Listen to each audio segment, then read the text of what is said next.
ধর্ষণকারীর হয়তো কোনো রাজনৈতিক দল নাই বা কোনো রাজনৈতিক পরিচয় নাই, কিন্তু ধর্ষণের একটি রাজনীতি রয়েছে। ক্ষমতায় যারাই থাকুক তাদের দায়িত্ব হচ্ছে রাষ্ট্রের প্রত্যেক নাগরিকের নিরাপত্তা নিশ্চিত করা। ধর্মীয় মৌলবাদী শক্তি নানা ধরনের বয়ান তৈরি করছে নারীর বিরুদ্ধে। শিক্ষা নিতে হবে সেই ইয়াসমিন হত্যার প্রতিবাদে যেভাবে বাংলাদেশ জ্বলে উঠেছিল, শিক্ষা নিতে হবে 98 সালে জাহাঙ্গীরনগর বিশ্ববিদ্যালয়ের ধর্ষণের বিরুদ্ধে যেভাবে বাংলাদেশ জেগে উঠেছিল। শিক্ষা নিতে হবে তনু নুসরাত হত্যার প্রতিবাদে যেভাবে আমরা রাস্তায় নেমেছিলাম। সেই ইতিহাস থেকে কমিউনিস্ট পার্টির সকল কর্মী তার শেষ শক্তিবিন্দু দ্বারা ৭১-এর বাংলাদেশ, মুক্তিযুদ্ধের বাংলাদেশ, অসাম্প্রদায়িক বাংলাদেশ, নারী পুরুষের সমতার বাংলাদেশ প্রতিষ্ঠার লড়াই চালিয়ে যাব। নতুন করে বলার কিছু নাই আমরা কেন এখানে আজকে দাঁড়িয়েছি। শুধু বাংলাদেশের কমিউনিস্ট পার্টি সিপিবি সারা দেশ জুড়ে না, আপনারা দেখেছেন বাংলাদেশের প্রগতিশীল উদার গণতান্ত্রিক অনেক ব্যানার, অনেক ফোরাম গত কয়েকদিন ধরে এই যে শিশু আসিয়ার উপরে যে নির্যাতন হয়েছে, যে ধর্ষণের ঘটনা ঘটেছে এবং তারপরে সে মৃত্যুবরণ করেছে, ধর্ষণের মাধ্যমে যে হত্যা ঘটল তার প্রতিবাদে, এবং এর সাথে সাথে গত কয়েক মাস ধরে সারা দেশব্যাপী নারীর প্রতি যে নানা ধরনের বিদ্বেষ বিদ্রুপ ছড়ানো হচ্ছে, নারীকে হেনস্থা করা হচ্ছে, গণধর্ষণের শিকার হচ্ছে, গণপরিবহনে, বিশ্ববিদ্যালয় ক্যাম্পাসে হেনস্থা হচ্ছে, কর্মক্ষেত্রে হেনস্থা হচ্ছে, তার প্রতিবাদে সারা বাংলাদেশ সোচ্চার রয়েছে। আমরাও গত কয়েকদিন ধরে এই একই দাবিতে কর্মসূচি পালন করে আসছি।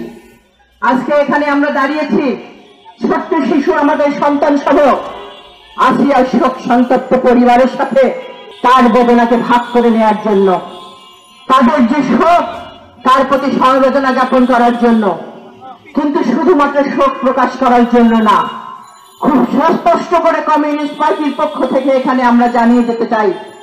এর আগে সিপিবি নারী সেলের পক্ষ থেকেও আমরা এই দাবিতে কর্মসূচি করেছিলাম। সেটি হচ্ছে, অনেকে বলে থাকে ধর্ষণকারীর কোনো রাজনৈতিক দল নাই, কোনো রাজনৈতিক পরিচয় নাই। যে কথাটি সুস্পষ্ট করে বলতে চাই, ধর্ষণকারীর হয়তো কোনো রাজনৈতিক দল নাই বা কোনো রাজনৈতিক পরিচয় নাই, কিন্তু ধর্ষণের একটি রাজনীতি রয়েছে।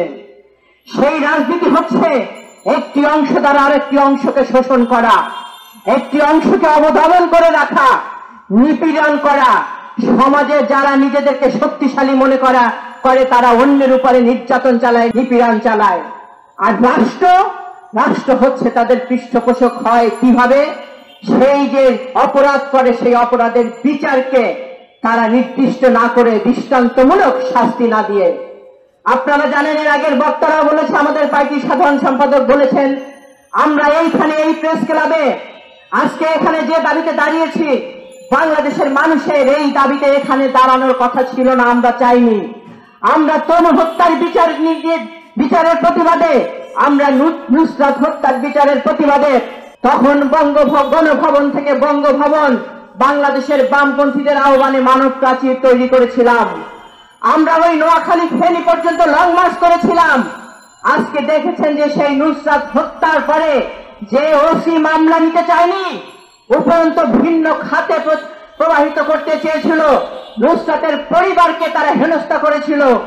গণ অভ্যুত্থানের পরে আমরা দেখলাম অত্যন্ত আশ্চর্যজনক ভাবে সেই ওসিকে জামিন দিয়ে দেওয়া হয়েছে, তার চাকরি ফেরত দেওয়ার নানা ধরনের তদবির চলছে।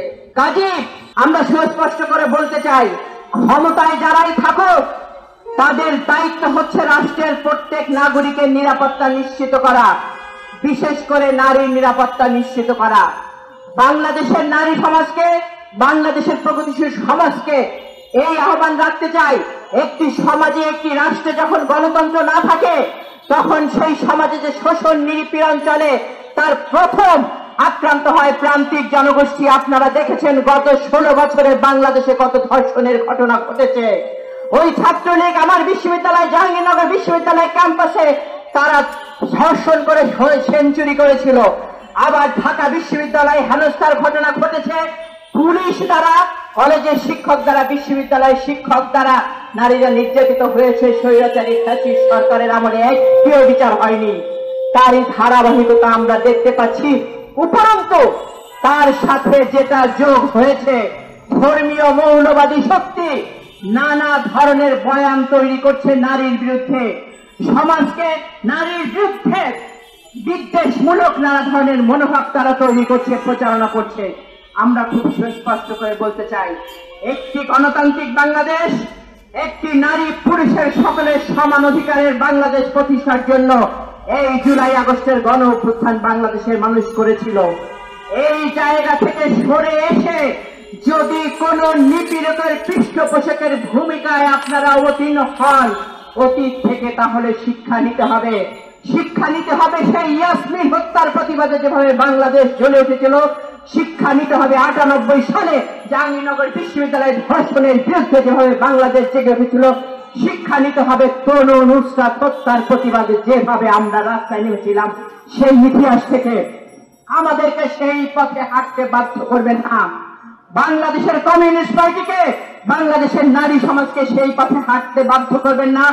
অবিলম্বে এই ধরনের যে কর্মসূচিগুলো হচ্ছে, নারীর প্রতি বিদ্বেষমূলক কর্মসূচি, যে বয়ান দেওয়া হচ্ছে ওয়াজ মাহফিলে, যে ঘোষণা করা হচ্ছে, যে বক্তব্য প্রচার হচ্ছে, যে সংবিধান বিরোধী বক্তব্য প্রচার করা হচ্ছে, সেগুলো বন্ধ করেন। পরিবহনে যে গণধর্ষণের শিকার হয়েছে সেটির বিচার করেন। ঢাকা বিশ্ববিদ্যালয়ের যে শিক্ষার্থীকে হেনস্থা করা হয়েছে তার বিচার করেন। এবং আজকে আমরা যে দাবি নিয়ে বিশেষ করে দাঁড়িয়েছি, আমাদের সন্তান সম আসিয়ার উপরে যে অমানবিক নিপীড়ন হয়েছে, ধর্ষণের পরে সে খুন হয়েছে, সেই আসিয়া হত্যার বিচার, দৃষ্টান্তমূলক বিচার করেন।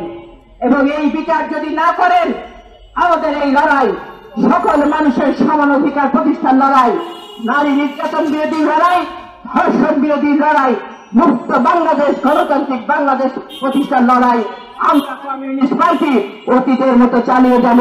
কোন হামকি ধমকি, কোন রকমের ন্যায়টি তৈরি করে কোন বক্তব্যের মধ্য দিয়ে কমিউনিস্ট পার্টিকে দমিয়ে রাখা যাবে না।